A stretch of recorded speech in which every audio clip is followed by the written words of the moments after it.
పిల్లల టిఫిన్ బాక్స్లోకి మంచి రెసిపీతో వచ్చేసానండి. ఈరోజు పన్నీర్ రోల్ ఎలా చేసుకోవాలో చూపిస్తానండి. ముందు ఒక కడాయి పెట్టుకొని అందులో ఆయిల్ వేసుకొని పన్నీర్ని బాగా ఫ్రై చేసుకొని పక్కన పెట్టుకోవాలండి. అదే ఆయిల్లో ఉల్లిపాయ, క్యాప్సికము, బీన్స్, టమాటో వేసుకొని బాగా ఫ్రై చేసుకోవాలి. ఇవి ఒక 50% ఫ్రై అయితే సరిపోతుందండి. అందులో కొంచెం ఉప్పు, కారం వేసుకోవాలి. అందులోనే చిల్లీ సాస్, టమాటో కెచప్ కూడా వేసుకొని బాగా ఫ్రై చేయాలండి.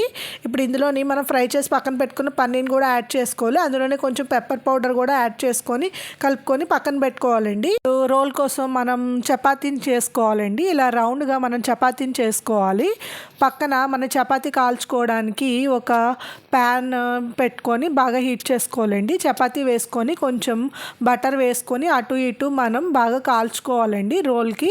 ఇప్పుడు ఇందులో మనం చేసుకున్న స్టఫింగ్ని కూడా యాడ్ చేసుకొని ఇలాగా రోల్ చేసుకున్నాం అనుకోండి, ఎంతో ఈజీగా చేసుకున్న పన్నీర్ రోల్ రెడీ అయిపోయింది. టిఫిన్ బాక్స్లోకి చాలా బాగుంటుంది.